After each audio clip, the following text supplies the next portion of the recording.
आज की हमारी कहानी है। जब बूढ़े पिता को विदेश ले जाकर बेटे बहू ने मरने के लिए पार्क में छोड़ दिया, उसके बाद पिता ने बहू बेटे का किया वो हाल।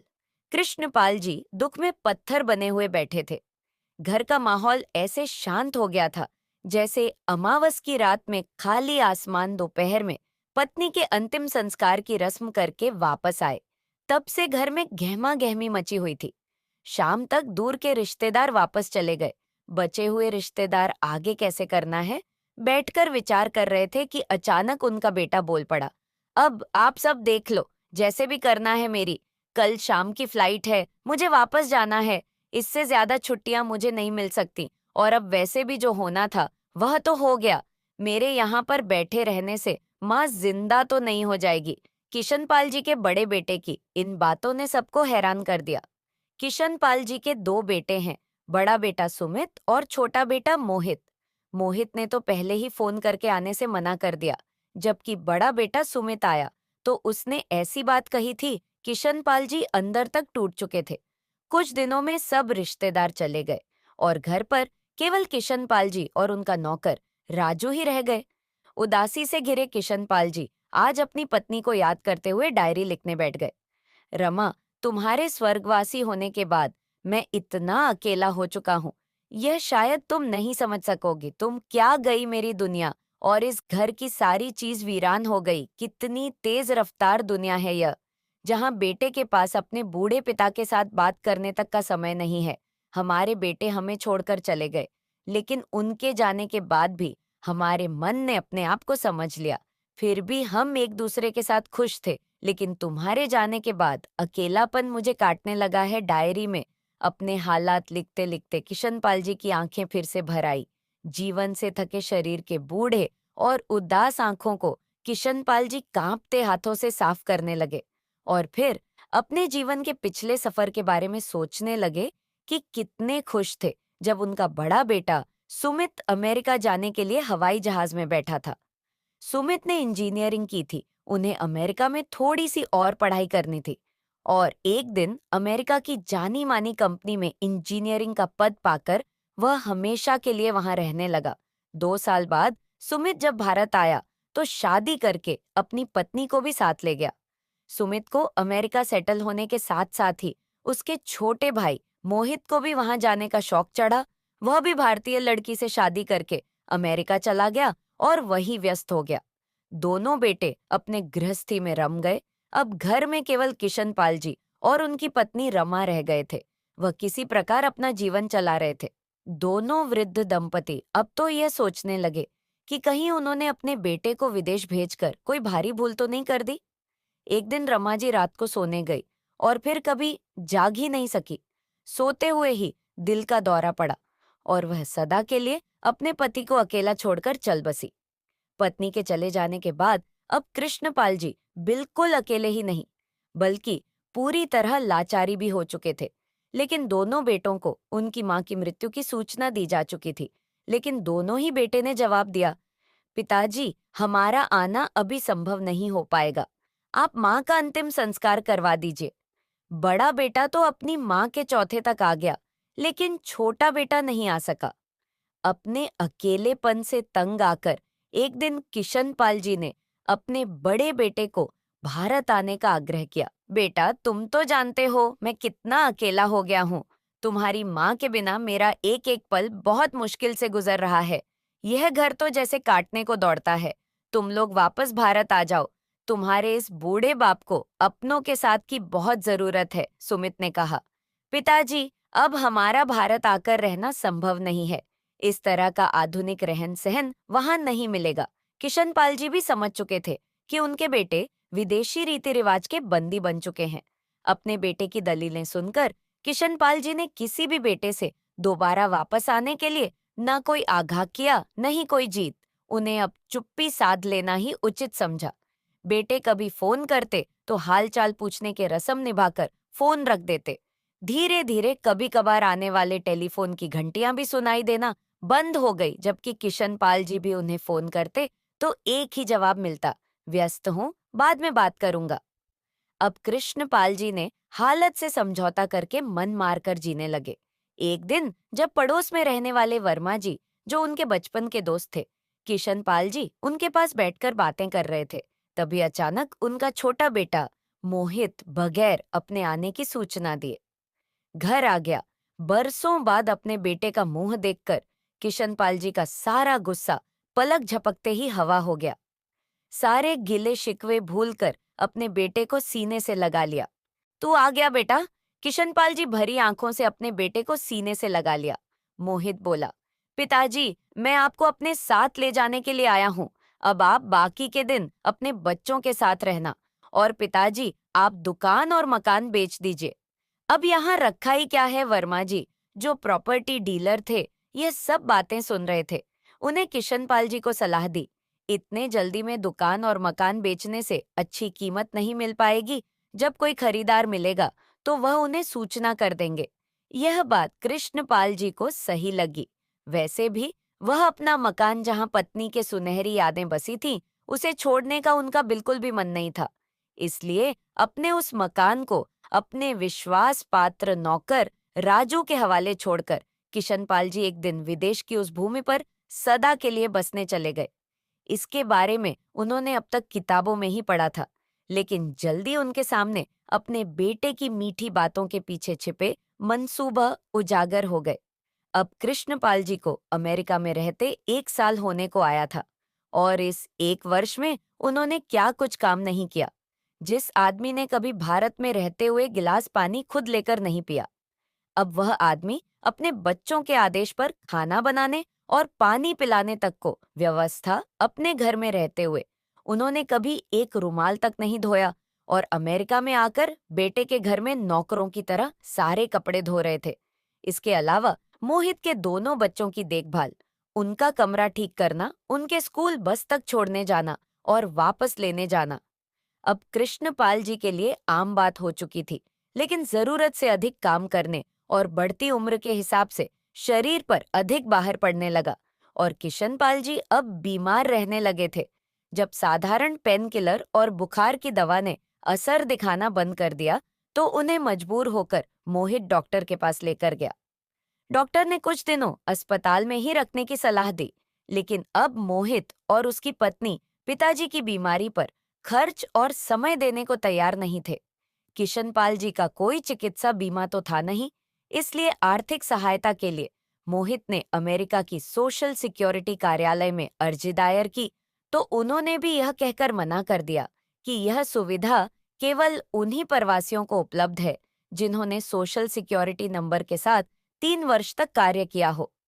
यह पता चलने के बाद मोहित और उसकी पत्नी सकते में आ गए। अब तो दोनों के मंसूबों पर पानी फिर गया, क्योंकि उन्होंने तो सोचा था कि पिताजी को अपने पास बुलाकर रखने पर उन्होंने एक पंथ दो कार्य की सुविधा मिलेगी।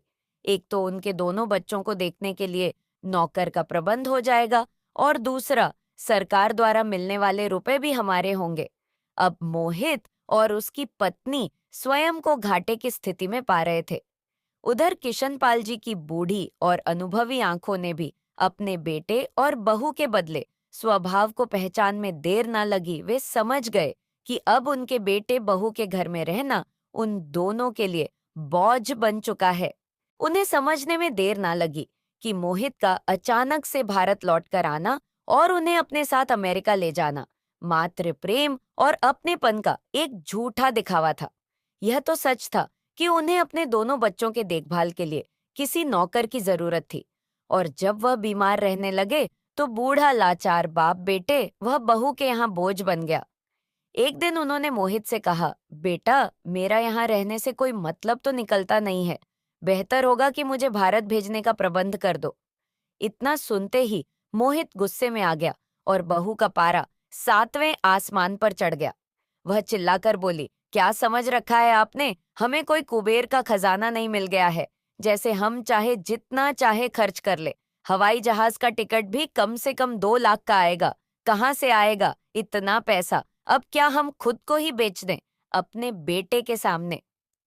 बहू के मुंह से ऐसी बातें सुनकर किशनपाल जी स्वयं को जमीन में गाड़ने जैसी स्थिति में पा रहे थे। फिर मोहित की तरफ देखते हुए बोले, तो मुझे सुमित के घर भेज दो।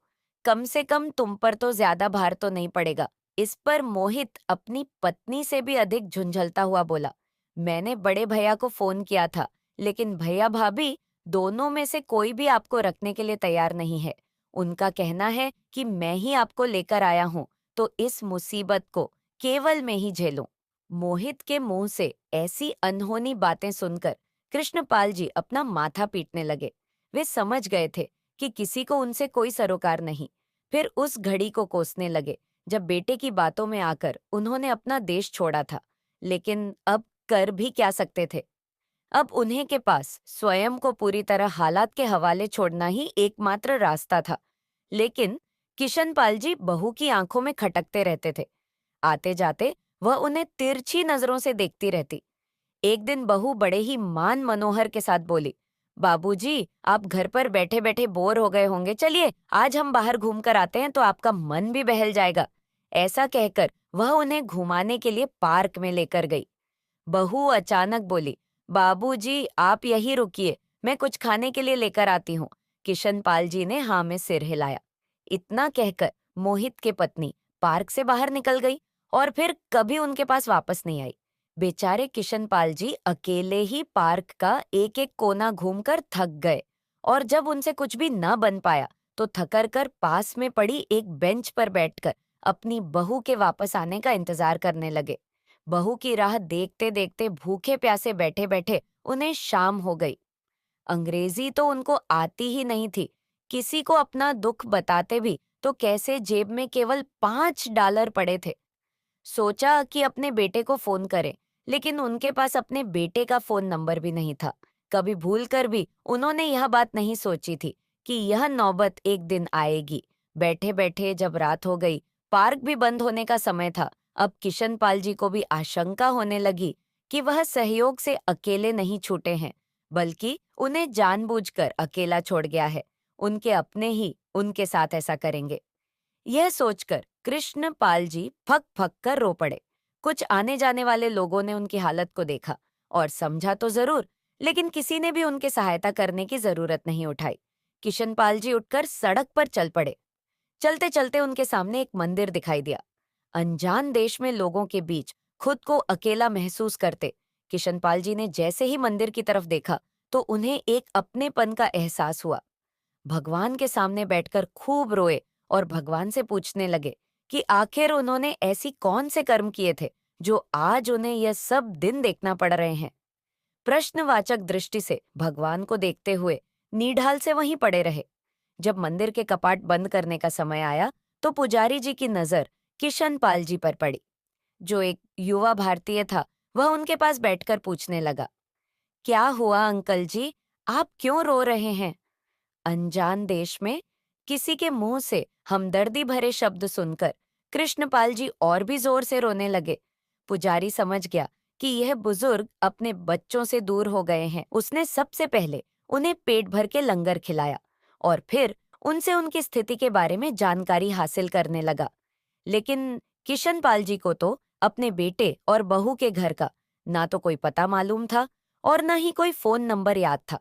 इस कारण पुजारी ने नियमानुसार सबसे पहले पुलिस स्टेशन फोन किया और फिर बाद में आवश्यक पुलिस कार्रवाई के बाद पुलिस ने किशनपाल जी को मंदिर में बने कमरे में रहने की जगह दे दी। जब कृष्णपाल जी कुछ सहज हुए तो पुजारी ने उनसे पूछा कि वह यहाँ कैसे पहुंचे, तो किशनपाल जी ने उन्हें सब हालात बयां किया। इस पर पुजारी ने कहा, अंकल जी, बुरा न माने तो एक बात कहूं, ऐसी घटनाएं तो यहाँ रोज ही होती हैं। बेटे बहू अपने बूढ़े माँ बाप को नौकर बनाकर यहाँ ले आते हैं, लेकिन अपने पास तब तक ही रखते हैं जब तक उनकी सेहत ठीक रहती है और उनके घर का काम कर सकते हैं। लेकिन जैसे ही उन पर बुजुर्गों की बीमारी का खर्च पड़ने लगता है, इसी तरह बेघर कर देते हैं।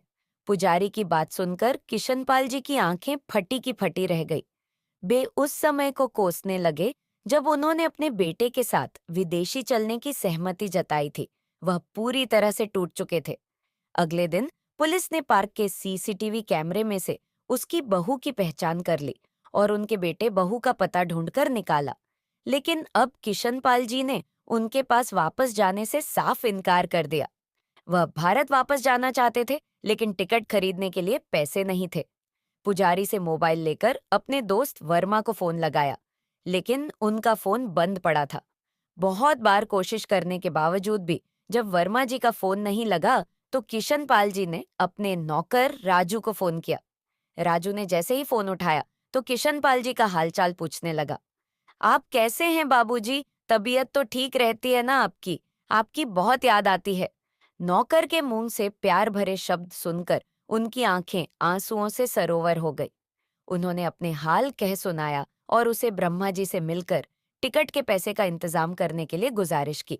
राजू कृष्णपाल जी की हालत जानकर स्तब्ध रह गया और सोचने लगा कि माँ जी के होते हुए बाबूजी पर दुख की आंच नहीं आई थी। वह आज इस हालत में बेगानी धरती पर जीने को मजबूर है। वह याद करने लगा, बाबूजी ने मेरी बहुत मदद की है। जब मेरी माँ बीमार थी तो उन्होंने उनके इलाज का सारा खर्च उठाया था, और जब मैंने पैसे वापस देने चाहे तो उन्होंने एक पैसा भी नहीं लिया था। आज उसके एहसान चुकाने का समय आ गया है। यही सोचकर राजू ने उनकी मदद करने की ठान ली और जैसे तैसे करके 5 दिनों के भीतर ही उनके बताए गए अकाउंट में पैसे पहुंचा दिए और हफ्ते भर में किशन पाल जी वापस घर पहुंच गए। घर पहुंचकर राजू से मिलकर बहुत रोए और उन्हें बताया कि किस तरह विदेशी धरती पर पल पल काटना भी उनके लिए दुबर हो गया था। अगले दिन वर्मा जी को शुक्रिया अदा करने के लिए जब उनके घर पहुंचे, तो पता चला कि ब्रह्मा जी तो 1 महीने पहले ही इस दुनिया को छोड़कर चले गए। उन्हें जानकर झटका सा लगा, मन की उदासी और गहराई गई। लेकिन फिर अचानक सोचने लगे कि राजू ने पैसों का इंतजाम कैसे किया। घर पहुंचकर राजू को अपने पास बैठाया और उससे पैसों के बारे में पूछने लगे, लेकिन राजू बताना ही नहीं चाहता था। बहुत पूछने पर उसने बताया कि अपना छोटा सा मकान गिरवी रखकर उसने पैसों का इंतजाम किया, और फिर कृष्णपाल जी के चरणों में गिरकर कहने लगा, बाबूजी, यह मदद तो कुछ भी नहीं है उसे मदद के सामने जो आपने मेरी माँ की बीमारी के वक्त की थी। इतने एहसान किए हैं आपने मुझ पर, तो फिर मैं आपको ऐसी हालत में कैसे देख सकता था। राजू की बातें सुनकर किशनपाल जी ने गले से लगा लिया। जीवन से थकी धुंधली आंखों में फिर से आंसू भर आए, तो उन्होंने अपनी पत्नी की तस्वीर को सीने से लगा लिया। आज भी अपने बेटों के बारे में सोच सोच कर वे अपनी मानसिक स्थिति से उभर नहीं पा रहे थे। उनका शरीर दिन में दिन कमजोर होता जा रहा था। फिर ऐसा समय भी आ गया जब किशनपाल जी ने बिस्तर पकड़ लिया। वे सोच के लिए उठना और भी लाचार हो गए, लेकिन राजू ने उनकी दिन रात सेवा की, बिना उनके बिस्तर की गंदगी भी साफ कर देता। जब उसकी हालत ज्यादा खराब रहने लगी, तो उन्होंने वकील को बुलाकर अपनी दुकान मकान और खुद की कमाई संपत्ति की वसीयत कर दी। उसे पंजीकृत भी करवा दिया। उन्होंने राजू को भी बता दिया था कि उसकी वसीयत उनके वकील रामनाथ के पास रखी है और उनके मरने पर अंतिम संस्कार से पहले उनकी वसीयत पढ़ाई जाए। उसके बाद ही उनका अंतिम संस्कार किया जाए। आखिर वह दिन भी आ गया जब किशनपाल जी इस दुनिया से चल बसे। उनके रिश्तेदारों ने दोनों बेटे को फोन करके खबर दी। अगले दिन तक वे दोनों भी पहुंच गए। वकील साहब को भी खबर कर दी गई। उनके पहुंचे ही वकील साहब ने वसीयत पढ़नी शुरू की। मैं कृष्णपाल अपनी इस मकान को अपने नौकर राजू के नाम करता हूँ। मेरी दुकान पर भी केवल राजू का ही हक होगा। मेरे अकाउंट में ज्यादा कुछ नहीं रखा है, केवल मेरी कमाई से बचाए गए 50,000 है, जिन्हें मैं राजू को देना चाहता हूँ। ये सब सुनते ही दोनों बेटे की त्योरियां चढ़ गई, लेकिन उन्होंने उस समय शांत रहना ही उचित समझा। लेकिन वही राजू रोता जा रहा था। वकील साहब ने वसीयत पढ़नी जारी रखी। अपनी पत्नी रमा के गहने को मैं अपने दोनों बेटे बहू को बराबर बांटता हूँ, क्योंकि यह मेरी पत्नी की इच्छा थी। इससे अतिरिक्त मैं उन्हें किसी भी अन्य संपत्ति का हकदार नहीं मानता। मेरे मृत शरीर को मुखाग्नि देने का हक भी मैं केवल राजू को ही होगा। वह मेरा सगा बेटा नहीं है, लेकिन मैं उसको अपने बेटे से भी बढ़कर मानता हूँ। जीवन में संतान का सुख तो मुझे उसी से प्राप्त हुआ। इसकी रगों में मेरा खून नहीं है, परंतु फिर भी मेरी सेवा ऐसे करता जैसे एक माँ अपने अबोध बच्चे को पालती है। बिल्कुल निस्वार्थ भाव से कितना बड़ा अंतर है। मेरी खुद की संतान और राजू में मेरी अपनी औलाद को मैंने केवल जन्म दिया, और उनके पालन पोषण में कभी कोई कमी नहीं होने दी। इस काबिल बनाया था कि वे सर उठाकर जी सके। इतना सब कुछ होने के बाद भी कितने आश्चर्य की बात थी कि मेरी अपनी संतान ने मुझे, कि उनका मुझसे कोई भी रिश्ता नहीं। वकील साहब थोड़ी देर के लिए रुके और अपने आंसू पोंछने लगे। आसपास खड़े सभी रिश्तेदार की भी आंखें भर आई। इसके बाद उन्होंने अंतिम पंक्ति पर भगवान से प्रार्थना करता हूँ कि बुढ़ापे में जो दिन मुझे देखना पड़े, ऐसे दिन मेरे बेटे को कभी ना देखना पड़े। यह सब सुनने वाला हर एक इंसान की आंखों में आंसू थे। दोनों बेटे शर्मिंदगी से एक दूसरे का चेहरा देख रहे थे। रिश्ता ना होते हुए भी राजू ने साबित कर दिया था कि इस दुनिया में एक रिश्ता अब भी है, जिसका केवल एक ही नाम है इंसानियत।